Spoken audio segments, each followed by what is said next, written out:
This is a panel discussion on bridging group of 7, G7, and the group of 20, G20, intersecting research and policy making. So the one obvious merit of close collaboration between T7 and T20 is to create a new additional channel of communication between G7 and non-G7 G20 members, right? But how can we go further than that? Is there any additional benefit of close collaboration between T7 and T20? So including that, so I'd like to request Ambassador Chinoy to share your insights. Thank you very much, Dean Sonobe. I think it goes without saying that the T7 and T20 must work closely together, and it's a great privilege for me to be here in conversation with you.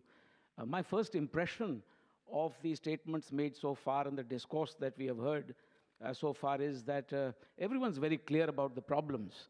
It's the solutions that evade us. The first thing that strikes me is that we have now got into the habit of speaking of the T7 and T20 as very separate entities. And I'm suggesting here that it would be better to look at the G7 and the G20 as one particular monolith, because after all, the G7 is very much part of the G20. In fact, it's the most important plurilateral, a structured plurilateral that exists within the G20. The other plurilaterals that are there in this fractured world, such as the BRICS, etc., all of whom may be part of the G20, are not as well coalesced on building consensus. So I think the responsibility is very large on the G7 to play its major part in enabling this consensus to come about. When I take a look at the G7 foreign ministers' communique, for instance, again, what strikes me is that it is highly securitized. Of course, it goes without saying that all economic issues today are securitized. But this is a very, very potent politico-security kind of statement, the communique itself. For instance, the thrust is beginning with the war in Ukraine. It speaks of nuclear issues, peace and security, sanctions, Indo-Pacific, Taiwan, China, North Korea, Iran, Afghanistan. But let me remind you that the first reference to the SDGs is only on page 12 out of the 21 pages. That, to me, was striking. Economic resilience comes in paragraph 16 on page 14. Public, issues like the PGII, energy, environment is really to the very end. Food security is on page 19 out of 21, and gender equality and disaster risk reduction are last. The point I'm making is that when you look at the T20 process, or for instance in the G20, the foreign ministers meeting that took place and the chair's summary, you will see that it's exactly the opposite. It is the developmental issues that take priority, and it's not as if they don't mention the war in Ukraine or the other poly-crises that we face. So what is very clear to me is that the priorities of the G7 and G20 seem to be quite different. And what is it that we can do to bridge that gap? The G7 does not even refer to counterterrorism. The G20, of course, also puts counterterrorism front and center, for without there being peace and security, you cannot have development. And terrorism in any case today affects not just a few countries in the global south, but also the developed countries. So how do we bridge this gap? I know that Japan has done its utmost at the level of its leadership to also reach out to the global south during the Golden Week. I believe Prime Minister Kishida will travel to Africa, and Foreign Minister Hayashi will go to Central and South America. So that shows the kind of importance that Japan attaches to this. A couple of suggestions, if you don't mind, the Chair. I think we should focus on shared concerns such as economic recovery, climate change, global health, financial stability. rebuilding these critical supply chains, etc. And some kind of joint research needs to be undertaken between the T7 and T20 on some of these key issues. For me, some of the greatest challenges lie in terms of what you can do about multilateralism, for instance. I mean, the General Assembly in the United Nations can agree to reforming the Security Council, but it will require 2/3 of the membership to take a call on that. And ratification is required not just by 2/3 of the membership, but also all 5 permanent members. You are never going to get that. So to try and imagine that you can have UN Security Council reforms is a chimera. In the GA Resolution 75-1 of September 20, there is reference to reinvigorating multilateralism. But the need of the hour is not just to reinvigorate multilateralism, but to fundamentally reform it. Multilateralism is not working, period. Now, if you don't do something about it, it's going to be very difficult. The WTO has collapsed, whether it's negotiations or dispute settlement. When you look at the multinational development banks or the international financial institutions, you have a major problem there. If you have, for instance, reforms in the MDBs subject to approval by the US Congress or requires the approval of a single country, for instance, the United States, with 17.5% voting power, it's a no-brainer. It's never going to take off. So how do you then go about this kind of reform of multilateralism when you can't really change anything and the existing structures have not been working? So these are some critical sort of questions before me. I think we need to build better dialogue between the Bretton Woods structures and the parallel structures that have emerged.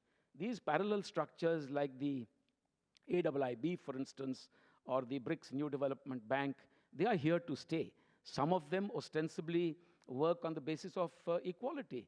I was looking at the New Development Bank's structure, and there they have equal voting rights. Not so in the AIIB. There, of course, China being the largest contributor has the biggest sort of decision-making authority. Be that as it may, I think we need to re-look the concept of the G7 within the G20. My word of caution here, on which I want to end, is that the G7, which purportedly is a structure born out of crisis in the 1970s, the economic crisis, the oil crisis, etc., is increasingly appearing to be like a UN Security Council. In fact, it has, and I'm not criticizing, I'm only stating a fact here, that it is increasingly speaking that language which, really in the Security Council has evaded consensus. That consensus is sought to be built within the G7, and the G7 maintains a very strong and tight line by proxy. It's a vicarious kind of, development. So where does that leave space for building consensus in the G20 is my worry. It's a very great concern I have, and I will do my best to, have a dialogue with you, with other colleagues, many of whom are better informed than I am, to see how do we take this process forward. Thank you. Thank you very much, Ambassador Chinoy. You could speak in Japanese, but great insights. And I completely agree with you. We need more fora for discussion of this kind. And of course, the diplomats are working very hard, but the number of diplomats are limited.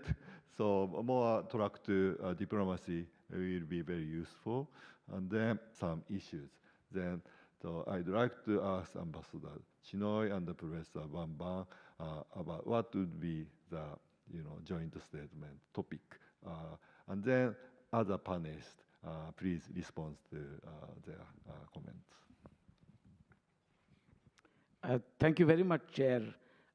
Once again, going by what the eminent panelists have just said, there seems to be a suggestion that given the fact that the G7 and G20, though actually part of the same monolith, behave differently, and the G7 behaves differently both within the G20 and outside of it.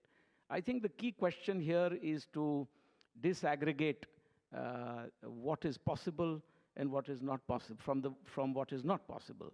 And I think the one common agenda that seems to be suggested by the panelists is also to give better representation to the needs of the global South. I think this is something that comes out as a requirement not only of the G7 but also of the G20. The G7, of course, is inviting emerging economies like India and Brazil for the Hiroshima summit. And you are aware that the G20, under India's presidency, has also cast its net far and wide. In fact, both within the country where it's been made a people's G20 and globally as well, India is inviting a very large number of other countries from the global South. But neither the G7 nor the G20 will still be adequately representing the global South as people have suggested. So then, therefore, I think the common part really for the G7, G20 or T7 and T20 is to focus more on things that have already been attempted, including by the G7. For instance, the G7 has already spoken of the Global Food Security Alliance, for instance. That's a very laudable initiative. The Just Energy Transition Partnership, where countries like India, Indonesia, Senegal, Vietnam have come in. The Partnership for Global Infrastructure and Investment, which is, to my mind, like a parallel option being offered today in a world in which binary choices are forcing the global South into very difficult situations. They've got their backs up against the wall there. So the PGII, for instance, is again a G7 initiative which can be supported, in my view, by the G20 as a whole. Resilient democracies statement also. There I am a little concerned because of the interpretations that can be given to the word democracy. I've said this before, even in the context of the quadrilateral security dialogue, that please don't keep harping on democracy, because there are countries that have their own versions of democracy, and it's not a one-size-fits-all. I mean, the democracy that's practiced in Germany or France is not going to be the same as the very vibrant democracy in Asia, for instance, in Japan or in India. So I think there I'm a little concerned, for that can be the thin end of the wedge in terms of bringing in, once again, the narrative of good governance and human rights, and all that is eventually divisive. So I think we should look at global South priorities. The one thing that really disturbs me is not only the fact that, as I said before, the G7 is not going to be able to really reform anything because of its structure. Its inherent structure involves some of the very privileged members of the Security Council who have sought exceptionalism elsewhere. I see no reason why they would permit the G7 to move forward on fundamental reforms of anything. So the roadblocks that we see in the Security Council and elsewhere in the WTO or in the MDBs are going to be seen within the G7.